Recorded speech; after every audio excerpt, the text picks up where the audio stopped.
But let's start with everybody's favorite March hockey team, everybody's just beloved hockey team here in the state of Michigan, and that is our Detroit Red Wings.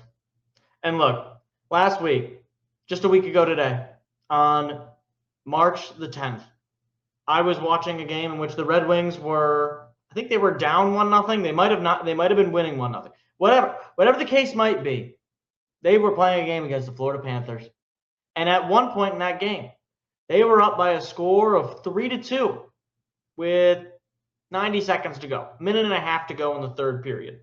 So you're thinking, okay, probably pretty good odds they come away with a win here. Most teams don't score goals with a minute and a half to go, and especially not a team like Florida who has really struggled this year. And, you already lost to Florida last week, or the week before, I should say, on your home. You figure you're probably going to split with Florida, right? Well, then Florida scored with a minute and a half to go. And you're like, okay, well, that stinks. That means at best, you're probably, I guess at best you still get 2 points, but at worst, you probably end up in overtime. You still get a point. You're not going to lose too much sleep over it. And then the second goal scored with like 10 seconds to go. And at that point, I thought, oh no, it's going to happen again. And then lo and behold, on Thursday, they get their doors rocked by Tampa Bay, 4-1. And then lo and behold, on Saturday, they lose in overtime, which is actually better because at least they get a point. But they got 3 points in their last 4 games. They've gotten, let's just count the amount of points they've gotten in the month of March. Let's see, 2, 3, 5. Wait, hold on.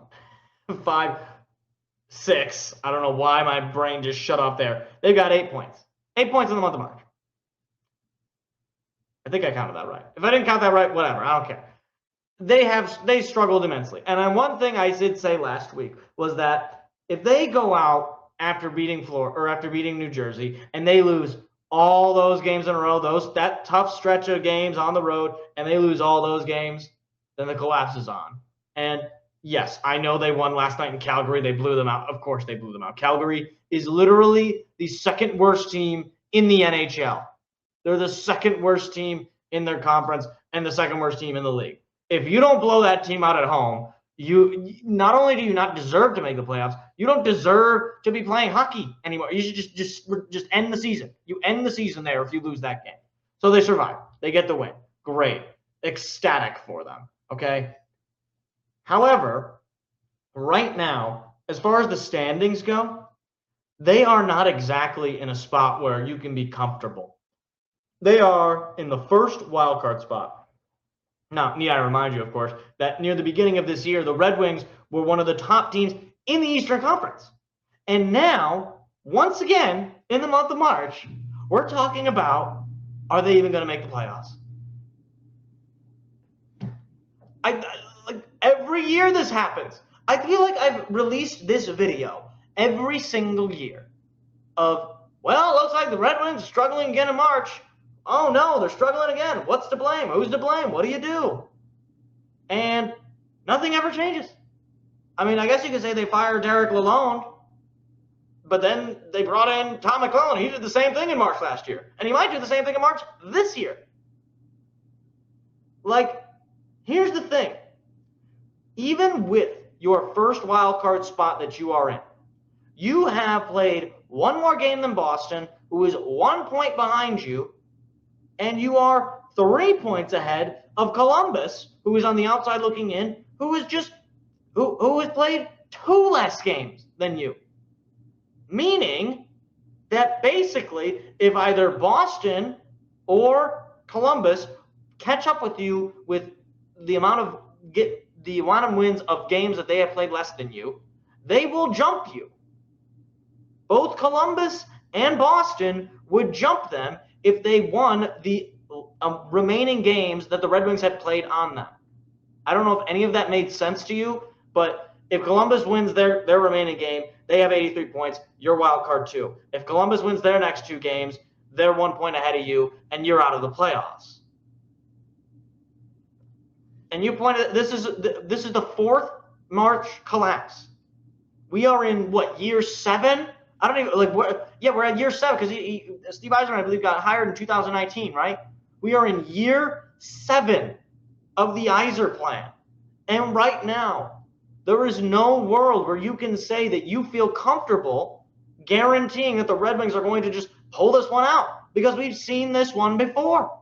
And to make matters worse for the Red Wings, because like I said going into last week, that look, you really need to, do this. You really need to win some of these games. Really need to show that you're not just going to collapse, because you got to play some of these teams in the Eastern Conference, and they could jump you, and they could win tiebreakers. You know who you play this weekend? Boston.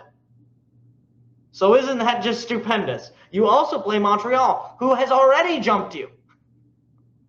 And on top of that, you'll play Ottawa, who is another team that is on the outside looking in, but certainly could make a run to steal a playoff spot, especially if a certain team on the eastern side of the state of Detroit decides to just give it away. So who's to blame? Who's to blame? Well, the first thing that I think everybody is going to say, and I think regardless of how critical you are of coaching, of management, of ownership, everyone is going to agree that a lot of this right now has to do with the injuries. Dylan Larkin is down for a couple of weeks. Andrew Kopp is also down. Now, of course, Dylan Larkin means a whole heck of a lot more to this hockey team than Andrew Kopp does. But regardless, Andrew Kopp is still your 6th most point getter on this team, and he's a center. So, you lose, what is he, your 2nd or 3rd line center? That's never good. Okay, like you're not going to be able to survive that many losses at the center position, especially when what's your next best center? Marco Kasper?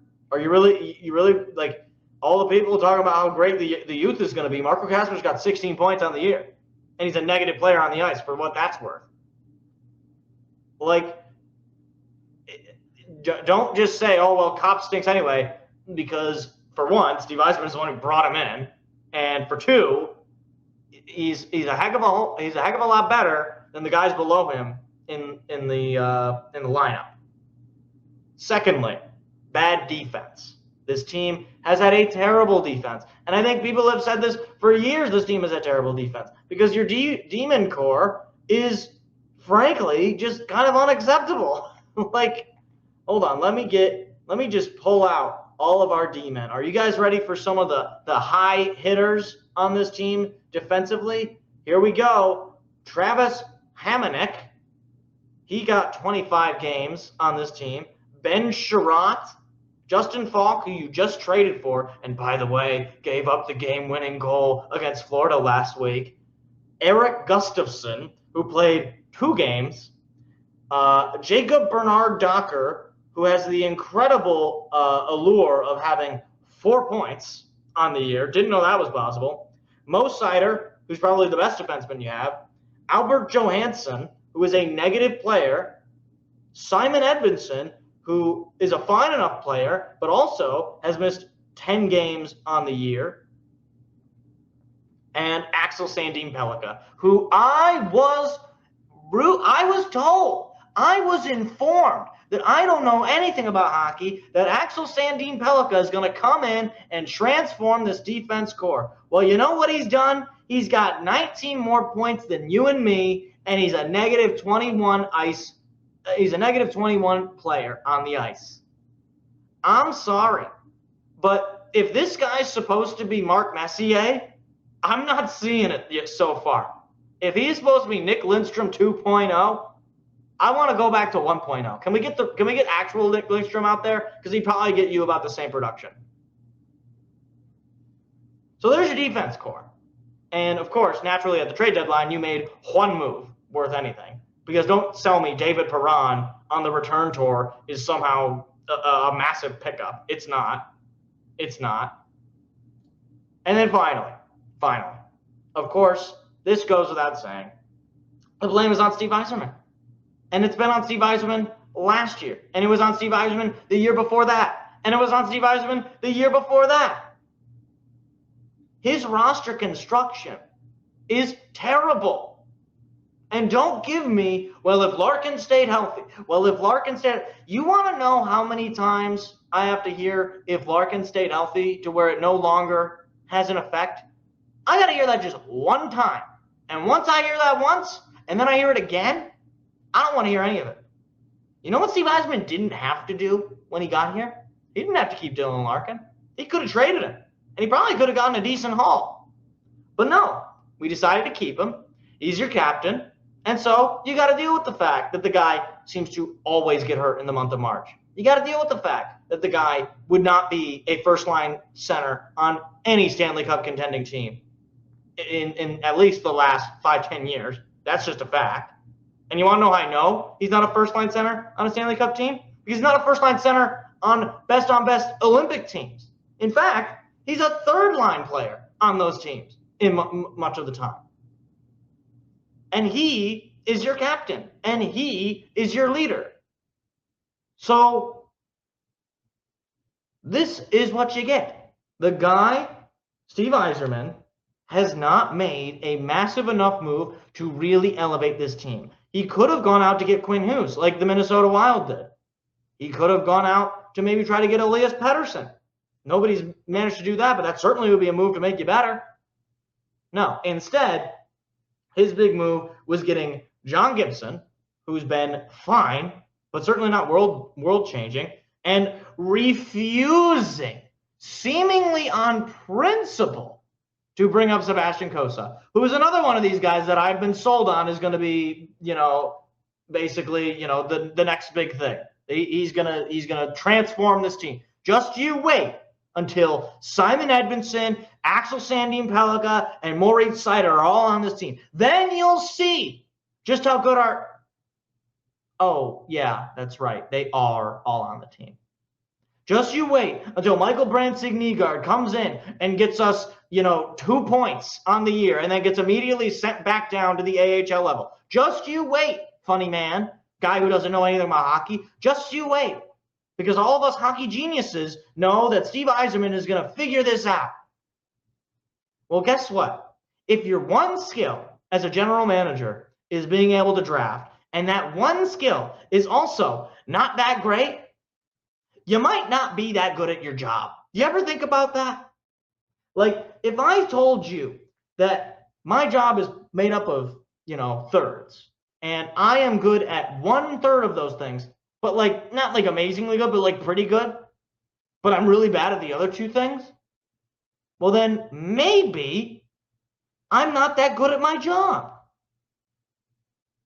So obviously for a lot of people, they might be watching this and saying, oh my gosh, this guy's overreacting. They're not even out of the playoffs yet. Right now they're still in the playoffs. That's true. But let me tell you something. If we end up making the playoffs and we're a wild card 1 or wild card 2, and we end up getting our doors rocked, we end up getting absolutely massacred, pantsed, embarrassed, beat up, and chewed out and booed off stage to shout out Eminem. In what way is this a success? You don't look really any better. You just look like a team that happened to stumble in.